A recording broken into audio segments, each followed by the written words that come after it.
I know for a fact that at least 5 7-figure agencies in the last year have been built on the foundations of this ad strategy. For context, about a year and a half ago, me and one of my partners hosted a private masterclass in one of the bigger copywriting programs online, Copy MBA. And up until this point, that training was exclusive to their program and a couple of my private clients that I've helped scale up. But I've had so many people reach out to me asking, hey, do you have any good Facebook ad strategies?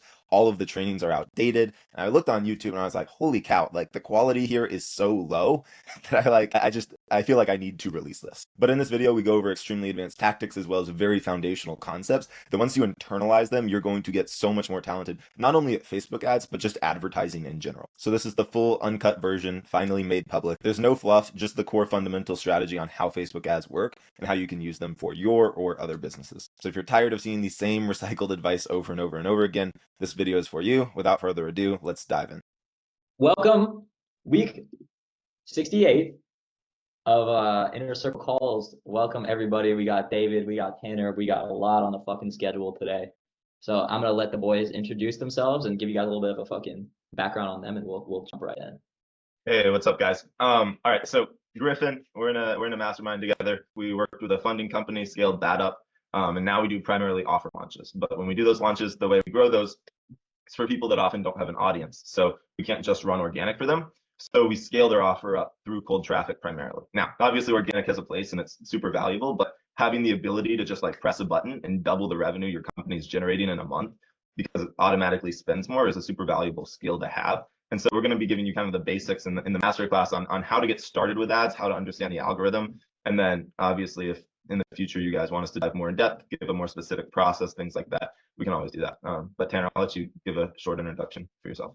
Yeah, so just like David, I started out in SMMA. I had a roofing agency, and then we're business partners, so we basically do everything together. Moved into some closing stuff, scaled up the funding offer to a couple $100,000 a month, and now we do offer launches for different influencers and even for ourselves occasionally. All right. So just to start off with some basics, there are a couple key things with ads. So first off, you can't outwork a bad offer, right? If you have a market that's bad and then you have an offer that doesn't appeal to people, no matter how engaging the ad is or your organic content or whatever it is, it's not going to perform well, right? And I'm sure you all know that. So first thing is actually getting an offer in place. Next rule with ads is you need to stand out, right? People see ads all the time. And there's a thing called banner blindness where people have scrolled through Facebook, Instagram, TikTok so many times that at this point, like they just kind of ignore ads. And so you need to find a way to stand out. And a good way to do that is through congruence with the platform, right? People have certain triggers that are going to make them think, okay, this is an ad, and they'll instantly just swipe past it, right? So you want to engage them and get them curious and make them actually interested in what you have to offer, right? And then the last thing is clarity is key. So when you're running an offer, you're trying to sell anything, a person has to understand what they're actually getting and have a clear path from the purchase to the outcome that it's going to bring, right? And if they're confused about any aspect of it, that's going to lower trust, and a confused mind never buys. And I'm sure you guys know that from copywriting and if you do sales as well. If someone's confused about what exactly it is you have to offer, odds are they're not going to purchase it. So those are just some general ground rules. Tanner, is there anything you want to add to that? No, I think the other thing is like a good way to think of it also is like if you're sitting on your toilet looking at your phone and you see an ad, are you going to click on it? That's always like a very like just quick measure right off the bat, so you can be a little bit more intuitive when it comes to the types of ads you're making, copy, etc. And obviously you guys have sort of a base foundation there. So that would be kind of the other piece, right? Because at the end of the day, you're just advertising to other people, just like we're talking to a bunch of people on this call. Also, I'll go and drop the doc in the chat for you guys, just so you guys can get on it too. All right, there you go. So most important thing is CPA, right? So CPA is your cost per acquisition. All other metrics are, kind of arbitrary if your CPA is low. But the other metrics are tools that are going to help you lower your CPA.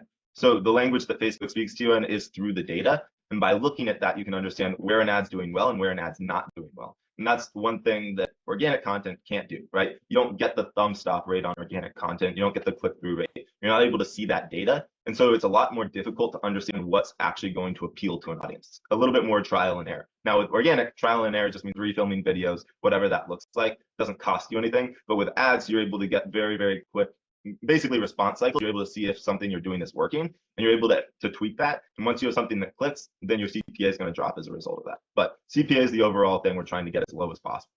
And then stay organized. So a lot of people, when they start running ads, they don't actually keep track of which ads are performing and why. And because ads are so segmented, you're able to see the creative and how that performs based off of certain data points. You're able to see how copy performs based off of certain data points, how the click-through rate is, how people respond when they get to the page, the congruency there. Because of all of that, you need to be able to understand which ads had a good copy and which ads had a good creative. So you can put those together and you're basically trying to read a super ad, if that makes sense, right? That's what you're working towards. You're always improving it. So staying organized is really important as well. Anything you want to add to that, Tanner? No, I think that's pretty much it. Cool. All right. And then just briefly about us and why what we have to say carries any weight. We've just worked in a huge range of industries and niches, and we've run ads in things from roofing, local business, to BizBot, to fitness, an entire range, right? And those audiences are very different. We've run on multiple platforms, and we've also worked with very different budget sizes, right? So an ad running at $50 a day is very different than $300 a day, which is very different than $1,000 a day, which is very different than $10,000 a day. There's a whole different strategy for each price point that you're running at. And we're going to be covering lower price points because that's where you obviously need to start out. And that's what we'll go over today. And the most important thing to understand with Facebook is going to be the fundamentals, right?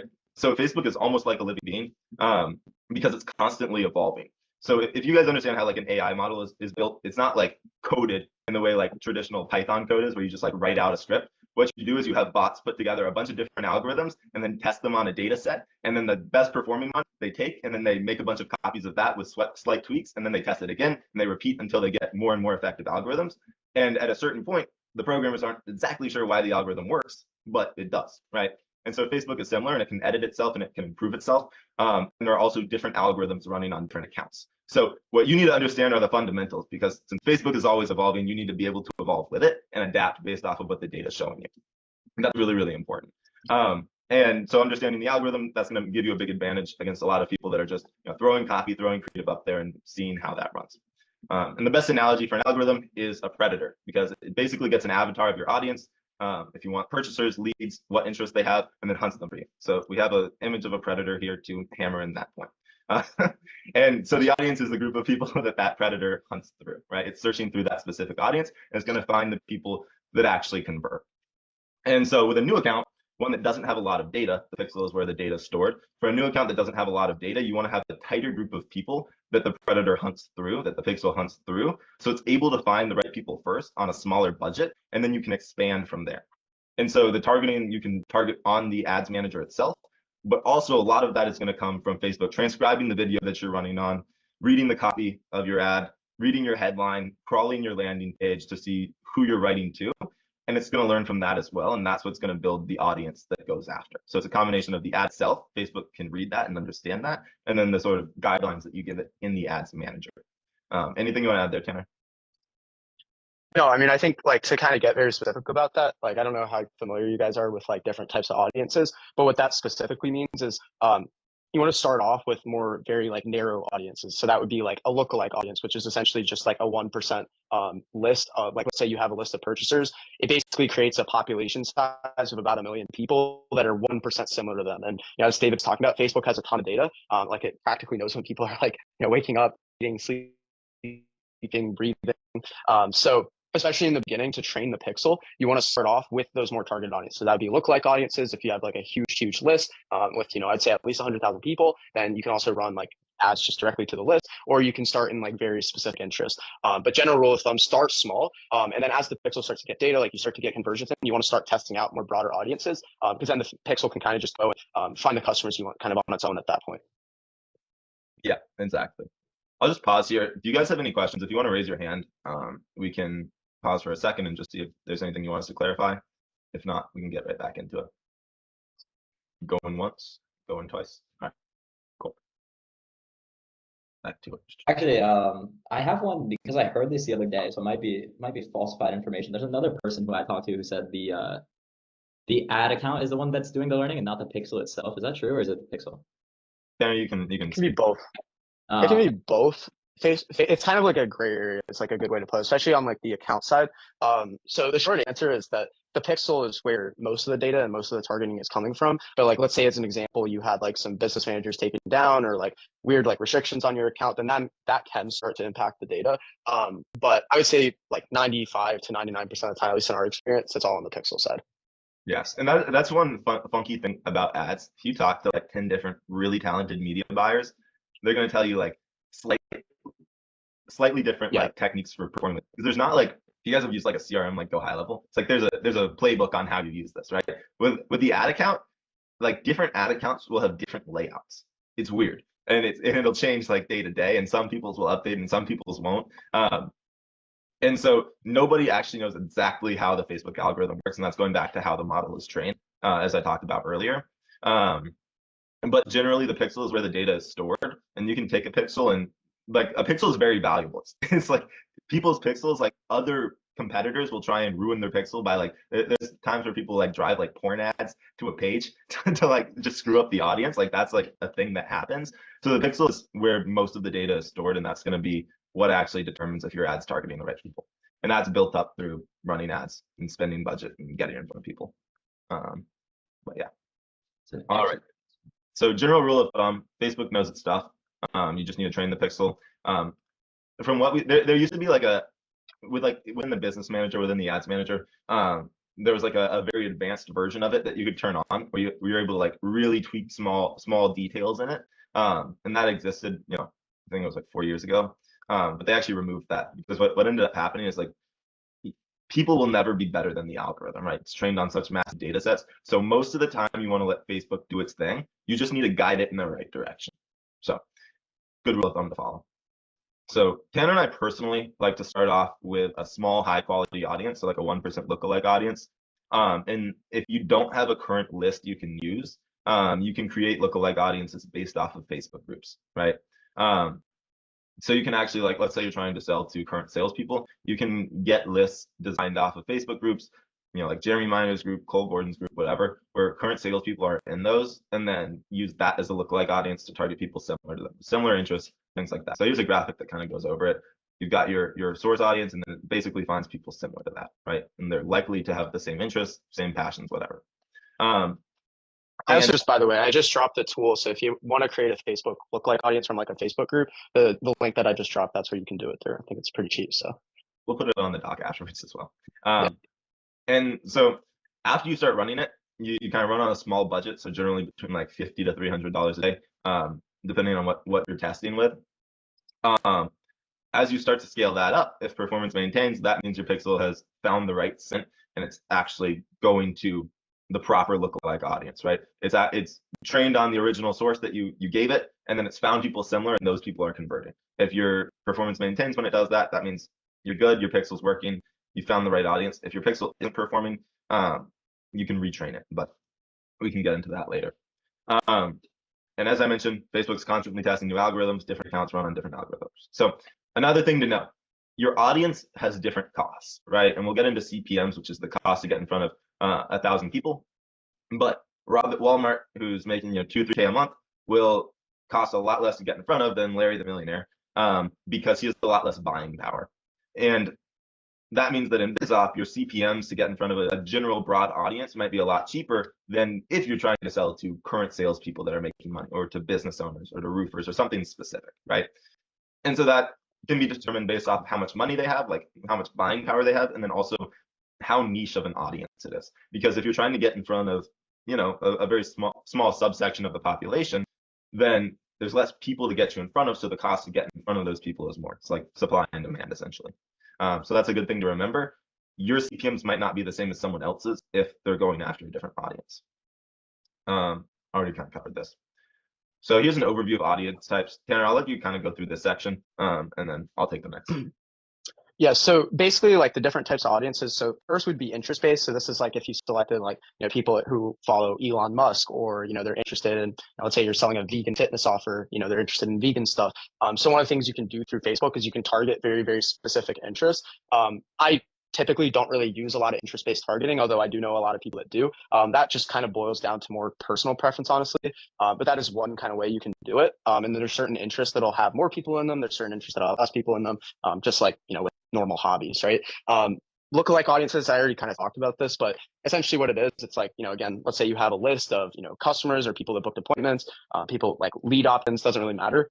what you can do with a lookalike audience is essentially, because Facebook has so much data, it knows like, everyone's behavior. So what you do with a lookalike audience is you're essentially creating a much broader pool of people for the Facebook pixel to go and kind of start searching through. But it's a lot more targeted towards the type of customers. So lookalikes are something I mostly like to use if I'm advertising more on like the B2B side of things, or if I'm going after a very specific avatar, just because like, again, just thinking about it very practically, like if you have an offer that's more mass market, lookalike audiences probably aren't going to give you that much of a benefit, versus if you're going after a very specific type of person, getting that specific type of targeting can be really good. So I like lookalike audiences for that. And then broad targeting is pretty straightforward. I mean, it's basically just kind of more or less leaving it open. I really like broad targeting, especially for like mass market offers, when you do have a pixel that's a little bit more dialed in, because like David was saying, at that point, the pixel has all the data it needs, and it'll go and find whatever you're looking for. So whether that's like a purchaser or a booked appointment, they'll be able to find those people fairly easily because it has that data in the system already.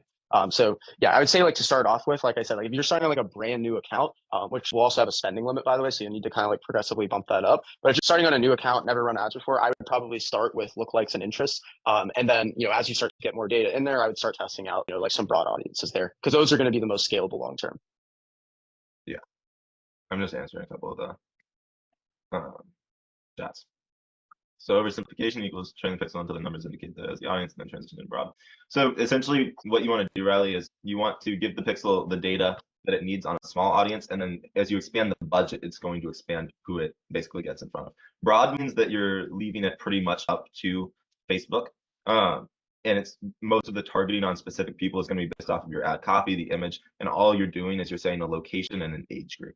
So they're two separate parts of targeting. Broad is working pretty well right now, but sometimes it kind of ebbs and flows in the sense that because the algorithm is constantly being updated, sometimes broad just won't work as well. It's weird, and you just kind of have to keep track of trends. But yeah. So to truly test your ads, you want to exclude warm audiences. So like past purchasers, you can do like retargeting ads and such. And a warm audience, like if you run an organic offer, you don't really know if it's going to perform on cold traffic, right? Because I'll just put it this way: if like Elon Musk made a course on anything, people would probably buy it if they're interested in business, just to hear Elon like share insight, right? Even if it's on like something that they aren't super engaged in, like launching like a car business, right? Even if you work in the online digital marketing space, probably because it's Elon, you're gonna be like, well, I want to see what he has to say. But with cold traffic, the mechanism has to differ, and they have to have trust that the mechanism will actually get them from point A, their problem state, to the outcome. And you also have to be able to engage them, because there's a range of audiences, but with cold traffic, a lot of people aren't even solution aware, and so your ad has to be able to get them to think about the problem, sort of prick them, and then engage them enough to trust, that you can actually deliver results, to either give you an hour of their time when they book a call, or to buy a product or something like that.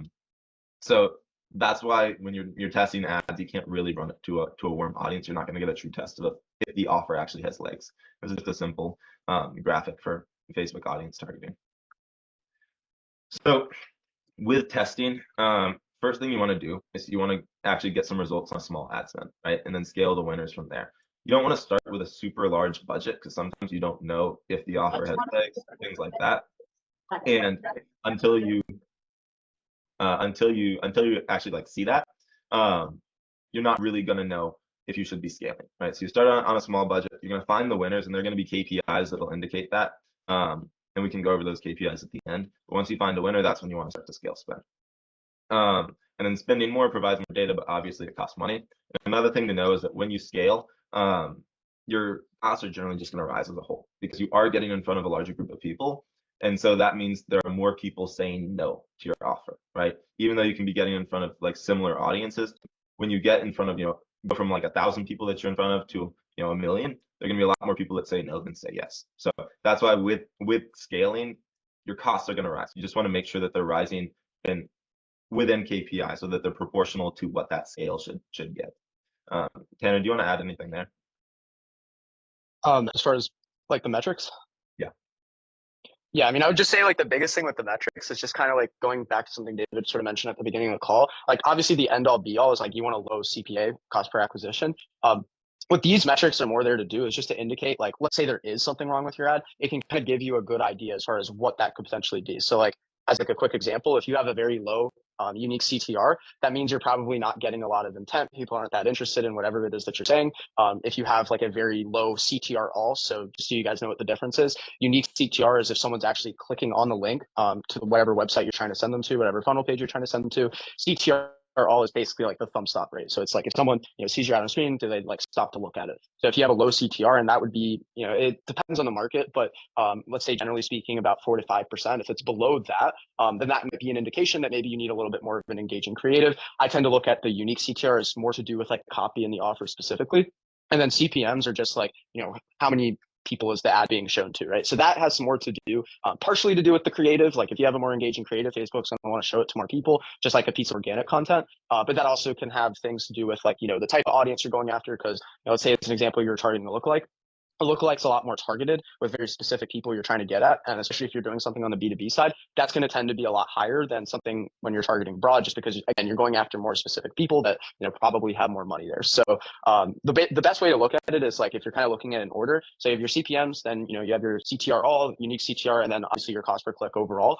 Those are really like the numbers you want to be looking at as far as like the ad side of things, conversions excluded. Yeah, exactly. And so these are kind of your main indicators. This is what they look like in the ads manager.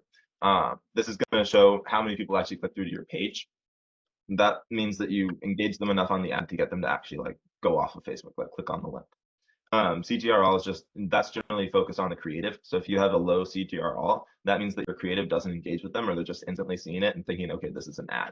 And then CPMs, that's a little bit harder to change. So CPMs, yeah, as Tanner said, with a more business focused audience, people that have more money, it'll be higher. But with mass market, I mean, Tanner, would you say like roughly like $40 to $60 is probably what your CPM? Depends on the country too. Yeah, it depends on the country too. Because if you're also targeting like Malta, your CPMs are gonna be like $5 because nobody has money there. So yeah, the US has higher cost.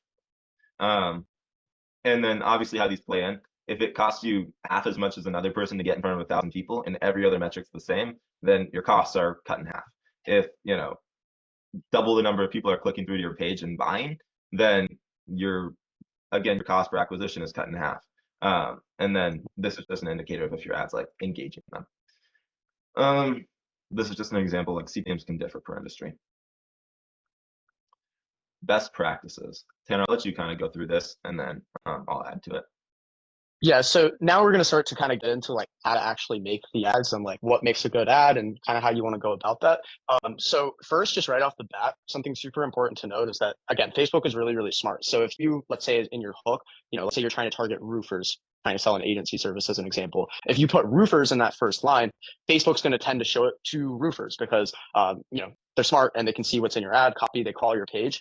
So that's the first thing. So, kind of like it's written on there, you want to lead with stuff that's ideally calling out whoever it is that you're trying to sell shit to. So again, in this example, if you're trying to sell shit to a roofer, you would want to have ideally in your headline, roofers, and then, you can make any kind of variations off of that. As far as like long versus short copy, it doesn't matter as much. It's more about like, just quite frankly, is the copy good or not, right? Because if it's a long piece of copy and, people read through it, then it performs, then, run it, right? Or on the flip side, if the short copy is performing better and you're better at writing short copy, then run that too.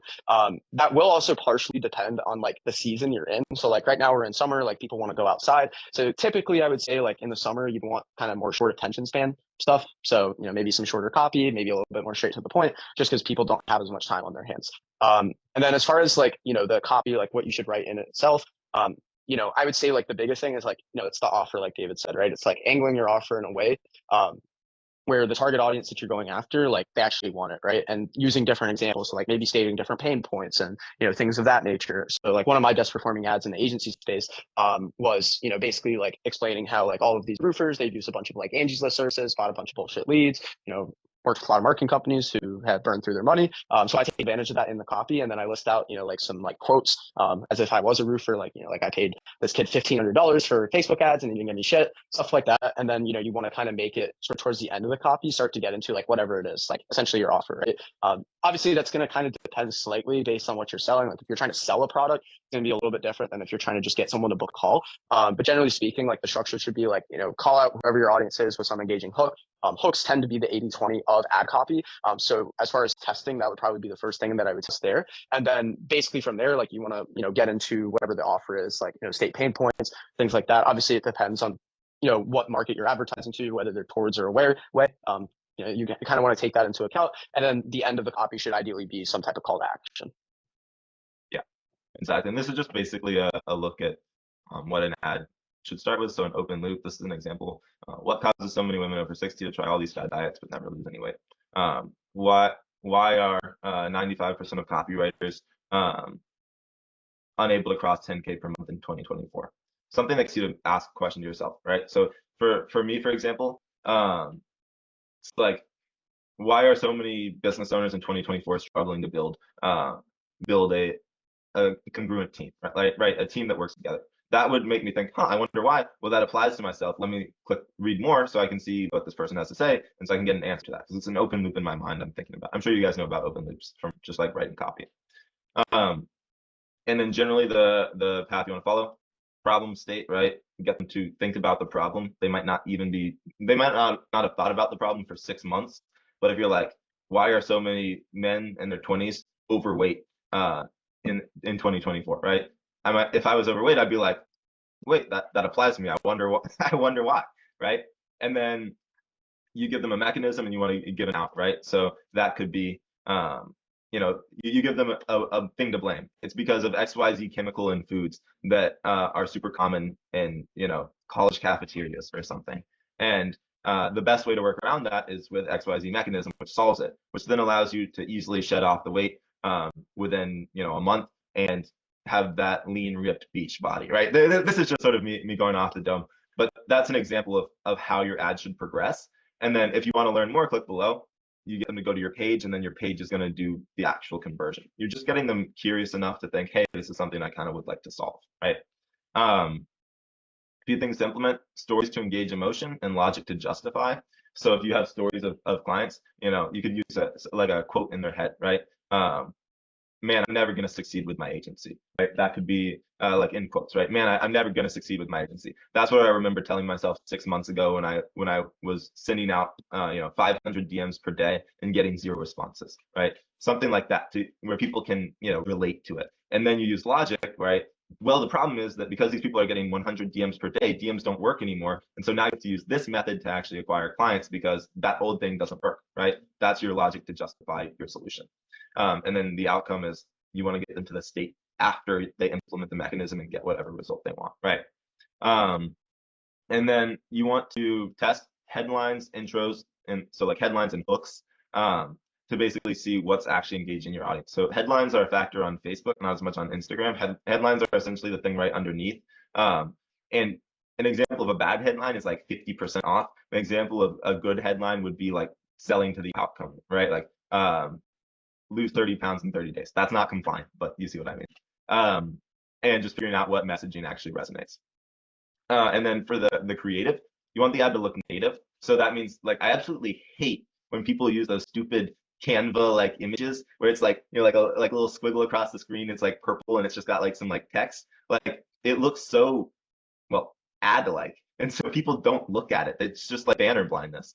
But images that I do like are, let's say you're selling to a roofing audience, then have a picture of you with your arm around a roof or sitting on a roof. Or you're selling to architects, have someone like holding blueprints with like a recognizable architect. If you're selling to BizOp, have something that they're actually going to relate to and be like, oh shoot, like this is my audience, and something that clicks for them. And then yeah, that kind of covers that. And then scaling as a whole, just hammer Griffin's DMs if you guys wanted to do another class on that. And we can come back and go through that, but it's a pretty complex topic and it's like a whole separate section. I think if you guys did get value from this, what would make the most sense is to kind of give you guys a structure for testing.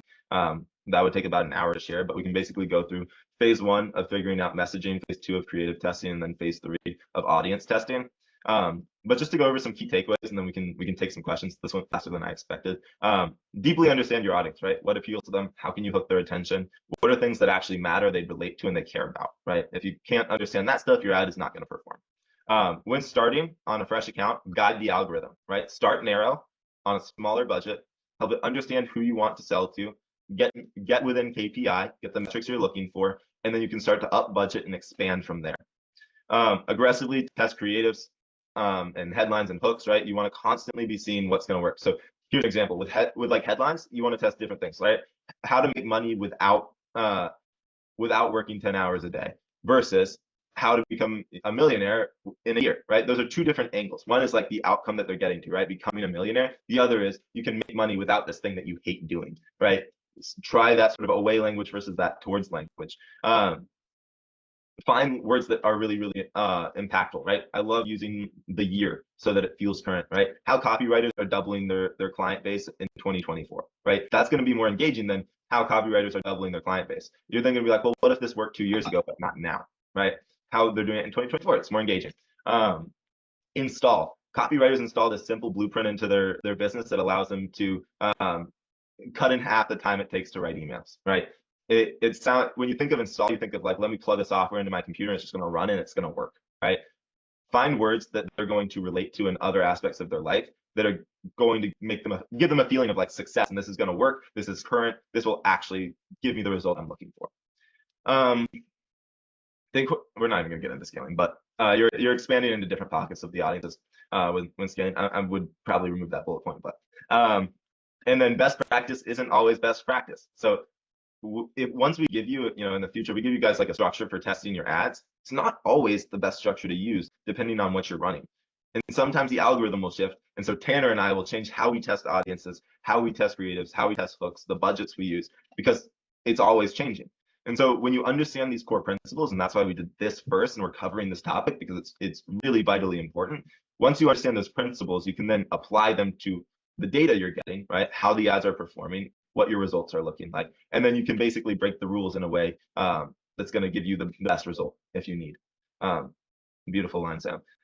And yeah, so that kind of sums up the masterclass. This went a lot quicker than I was expecting, but we're more than happy to answer questions. We've got another roughly 20 minutes here. So if you guys just want to raise hands, if you guys want to discuss stuff, we'll go through that. Britton, what's up, man? Yo, dog, what to do? Appreciate the vital info. I learned a lot, and I'm still, I'm just putting together this spirituality and magic based offer where I teach people how to go and instead of just aligning their actions, like a lot of people try to do in manifestations, they actually align their dreams, thoughts, feelings, and actions. And so like Bill was talking about, like it definitely seems to him like something scalable, but I just became initiated into even believing that Facebook ads could make money like over the last hour, So I'm just kind of curious what wisdom you have for like scaling an offer like that, and like what you could see being successful when you couldn't, or if you've seen similar stuff in the space too. Definitely. So the biggest thing with an offer like that, it can be a mass market offer, right? People can get engaged with manifestation. They just have to realize they have a problem. So I would make sure that your hook is something that can engage a broader audience. Something like, why are so many, let's say your target audience is young men. Why are so many young men not hitting the goals they set for themselves over a 5-year timeline, right? Okay, hey, that's so flame, dude. It's Yeah, I've been wanting to sell to young men because as a slightly older man among this beautiful group of people, I've learned a little bit about wizardry. But it's that's fucking flame, dude. Yeah, definitely. And so you're getting them to think like, hey, why is it that I said it? Because think about this, and I know this coming from like I went to college for a period of time. So I know how many guys in college are like, I'm gonna be a millionaire when I graduate. They have no plan, then they graduate, and then life hits them, and they're like, well, shit. Now I'm here, right? And so if you're like, why are so many young men not hitting the goals they set for themselves? You're like, well, hey, I didn't hit the goals I set for myself. Let me see. Let me click read more. And then you start to give them an out. Well, it's actually not your fault. The problem is X, Y, Z, blah, blah, blah. And the solution is this sort of spiritual thing that, was taught, 200 years ago that allowed people to get this result and this result. And now young guys are applying this and, changing their lives, right? So this is a very broad structure. That's perfect, bro. You opened a lot of new connections in my mind. So many gratitude and blessings, man. If you ever want to Absolutely. Best of luck with the launch. But that's how I would approach that, and you can go for a very broad target.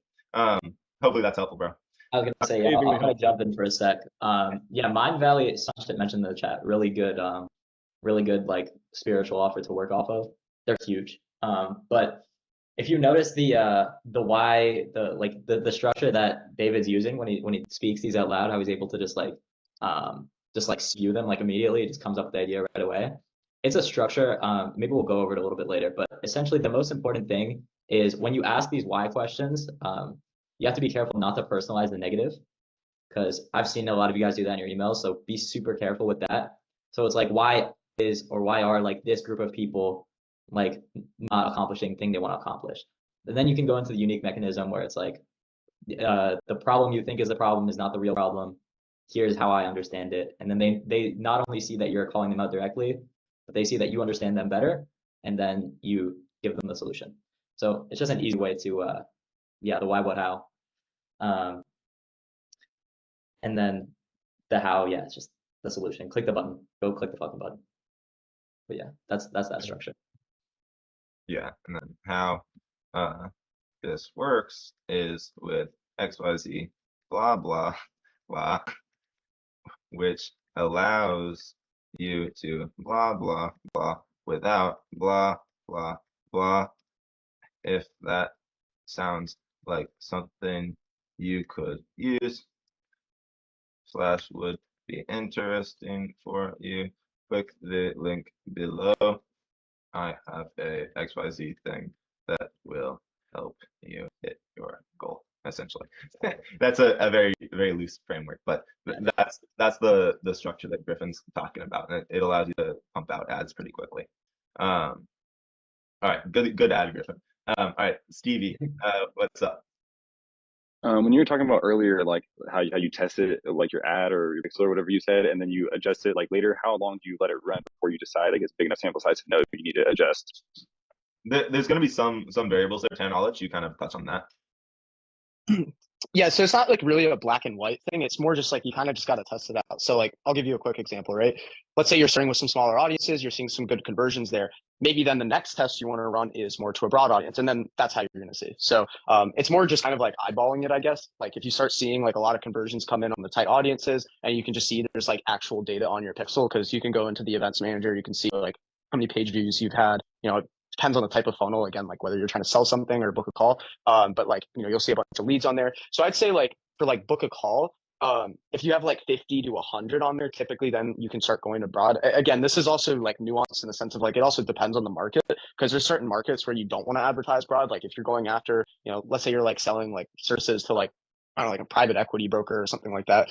In that instance, you wouldn't want to target broad. You would probably want to stick with lookalike audiences and just find new lookalike audiences. But just generally, I would say like for a mass market offer, it's just once you start to see a bunch of conversions come in, and that just depends on the spend level in terms of like how much time that would be. Because if you're spending a lot of money, it might be your first week. But if you're spending a small budget, let's say like $50 a day, that might be a couple of weeks. So it kind of just depends. But the biggest thing there is just eyeballing it and then just testing. Yeah. Okay, for sure, makes sense.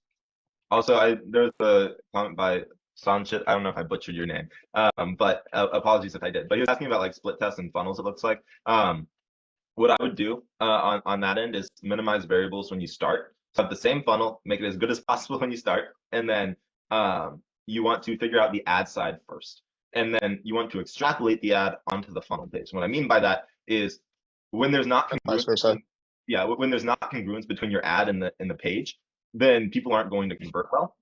And so you basically want to expand, right? So you get them to think about the problem, you get them to care enough to actually click, and then your page is going to take them through a journey, right? You can have a sort of a journey of transition and what the outcome is from that transition, understand that really well.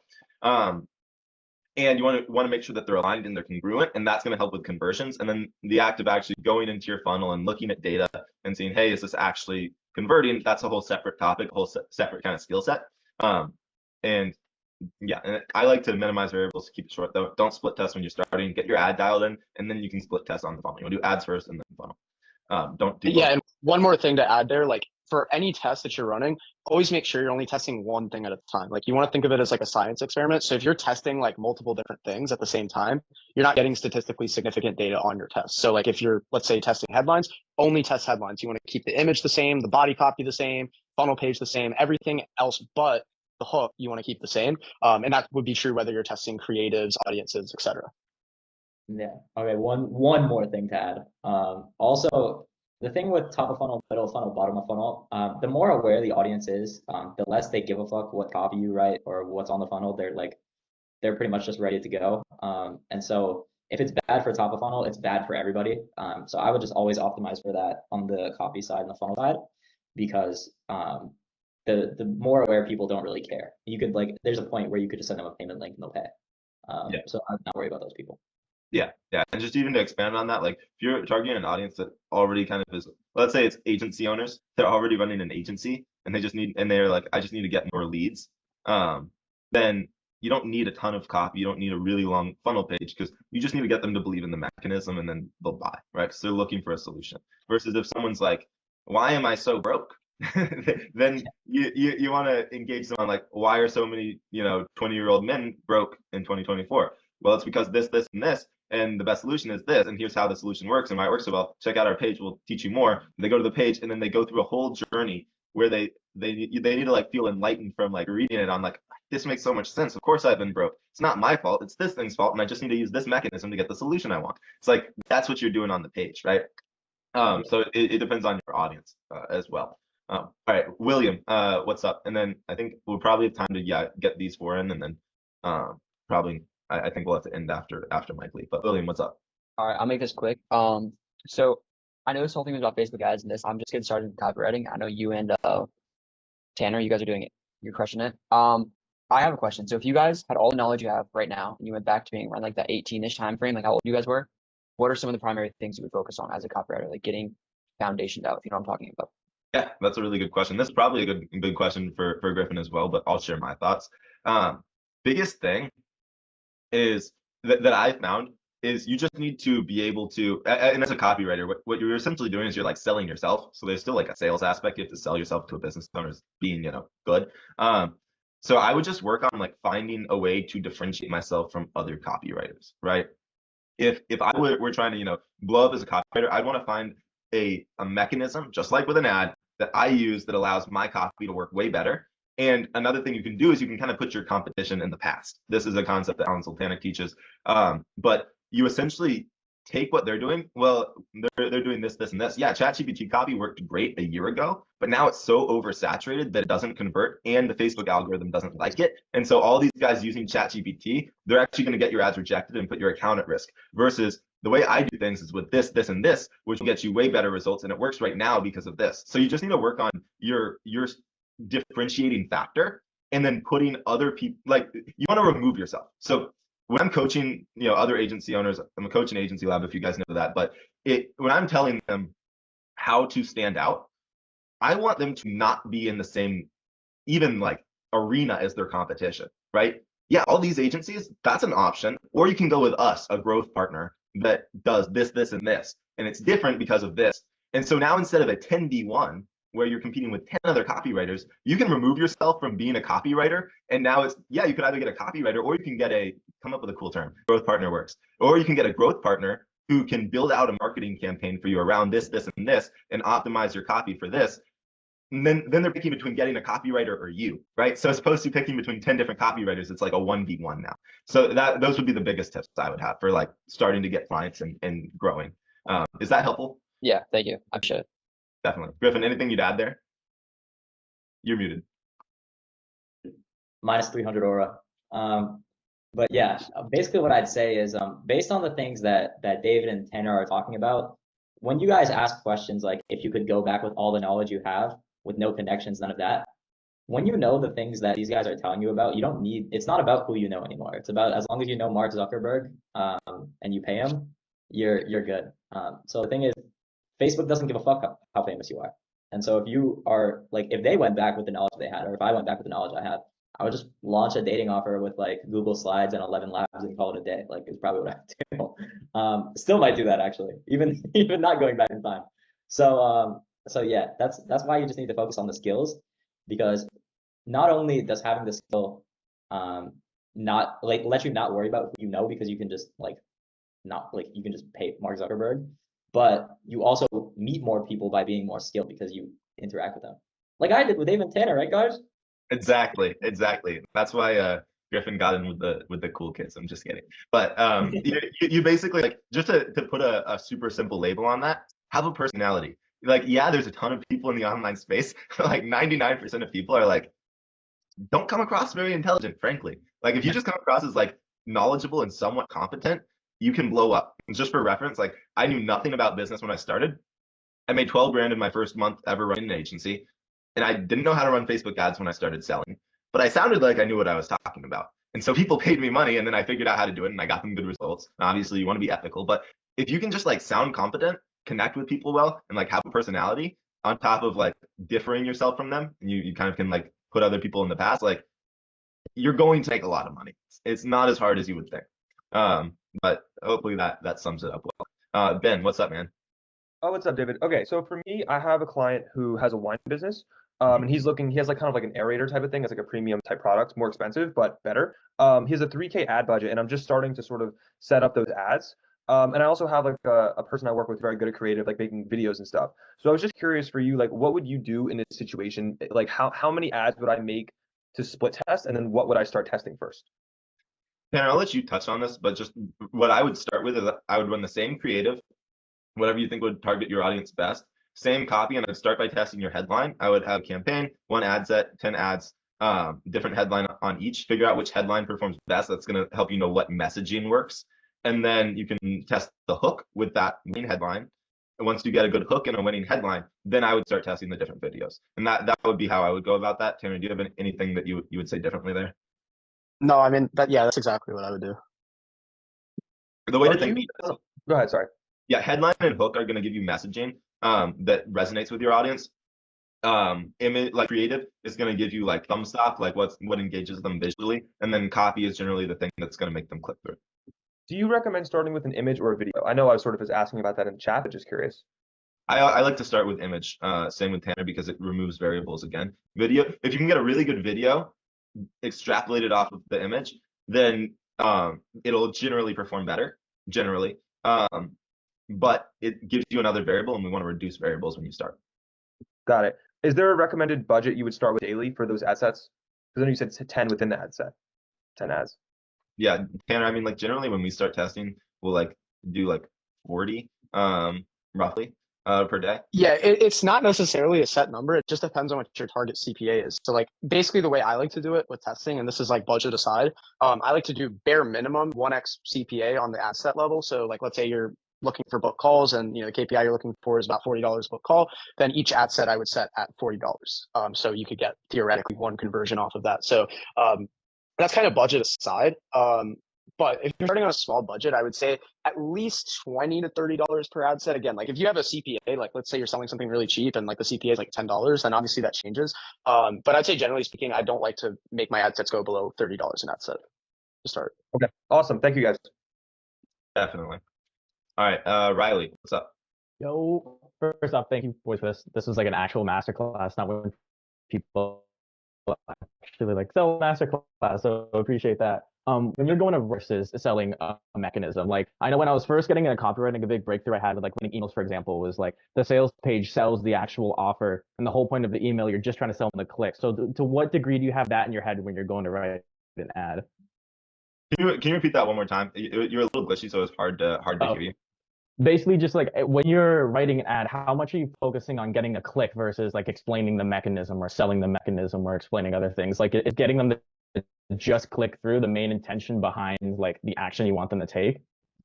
Tanner, I'll let you touch on that.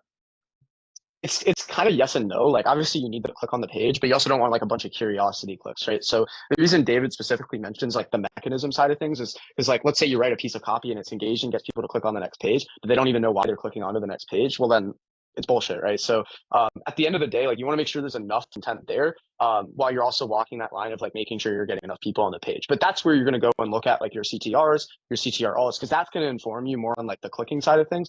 I would actually, on the flip side, I'd rather go like more solution heavy in the copy first, because especially like when you start running on small budgets, like Facebook's going to kind of find the easy pickings for you because they want you to make money. They want you to spend money with their platforms. So in the beginning, running more like solution aware ads works really well. It's more an issue as you scale, because as you start to tap into a broader portion of the market, you're going after people that are a lot more unaware. And so then that's when you want to have copy that's kind of like getting into that unaware state and then taking them more into that solution state. But just generally speaking, I would say like the first thing you want to make sure is that there's intent, because at the end of the day, what matters is your CPA, not so much like your ad metrics. That's just like, fancy stuff that you're like going to show a client. To keep it, like, the really short answer simple, is make sure there's intent. Yeah. To keep it really simple, make it clear what like you're going to offer on the page, but you don't have to sell them in the ad. Just make it clear what you have to offer. And then that way, the people that are clicking actually care about the offer, and they're not just like, what the hell is this? That's the simple answer. Mike Lee, what's up?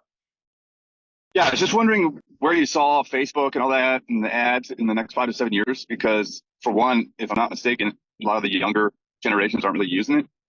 Yeah. So I didn't know how that was going. So Facebook is like Meta, and so that means Facebook and Instagram. So any ads you launch on Facebook, well, you can also like put them on Instagram, right? So you can be Facebook feed, Facebook stories, etc. They have more placements on Facebook. You can put it on Instagram stories, Instagram feeds, etc. And a lot of young people use Instagram, as I'm sure you know.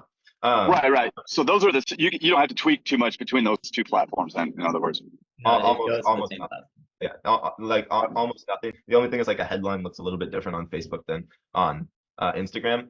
And then as far as where I see it going, costs are going to continue to rise. So take advantage of Facebook ads while costs are still cheaper. The general shift the market's going to go in is, and as Griffin knows, like we've learned a lot of stuff from people that are, been in the game a lot longer than we have. But it seems like the shift is going to be going towards a more product centric market. So people are becoming more aware, and so marketing will become more based around building proper trust and then a product that actually delivers, which brings about more people, and then lifetime value of customers.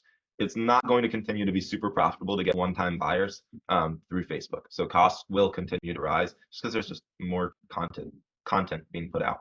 But yeah, that's sorry, good. Yes. Hey guys, thanks for showing up, and Griff, thanks for setting this up. This was a total fucking fire. Dude, yeah, thank you, David and Tanner, for fucking pulling up. This was sick, dude. I'm glad you guys liked it. It was really awesome, and I enjoy the fact, we've done master classes in other groups where people are just less engaged. So great questions you guys asked. I love the activity in the chat, and it was genuinely a pleasure to share this with you. If you want us to come back, Tanner and I would be more than happy to and go through some other topics. I'm gonna have 150 DMs after this, so people can these motherfuckers are gonna have another free hour for the rest of their Tuesdays, man. I'll tell you that. Fair enough. All right, I appreciate Yeah, you. man. Hope to see you next time, man. I learned a lot, so I think everybody else did too. I really appreciate the kind words, guys. Use the stuff, actually implement. The best thank you can give is actually taking advantage of it. Don't just learn, actually implement it. And I'd love to see your guys' wins. So cool. Yeah, thanks, boys. Appreciate you. Let's stop recording. All right. And I'll see you next Tuesday. The recording has stopped. I sign off. Thank you, gentlemen. Have a good rest of your day. Peace out, guys. I hope you guys got insane value from that video. As I said, I know for a fact that at least 5 agencies learned the foundations to ads from that training and went on to do multiple 7 figures. So the stuff in there is very actionable, very tangible, and will actually work. 2 requests for you before you go. First off, I know that at least 60% of you guys watching are not subscribed. So if you don't mind taking a second to subscribe, like the video, ring the bell, and leave a comment, I greatly appreciate it, and kind of gets me to keep putting out content for you guys. And secondly, if you want some help actually implementing this stuff, right? Obviously there's a lot of value here, and if that's enough for you, great. But if you want some help with implementing, you want some traction with growing the business, there is a link to a calendar below. Right now, you can book on to speak directly with me. Obviously, in the future, that will be changing. But if you want to take the time to sit down with me, I will go through, audit what you have in your business, give you some actionable, tangible things on how you can actually grow it. And if it makes sense, we can talk about potentially working together with my team, with my agency to help you scale. So other than that, I hope you guys got a ton of value. Take care, and I will see you in the next one.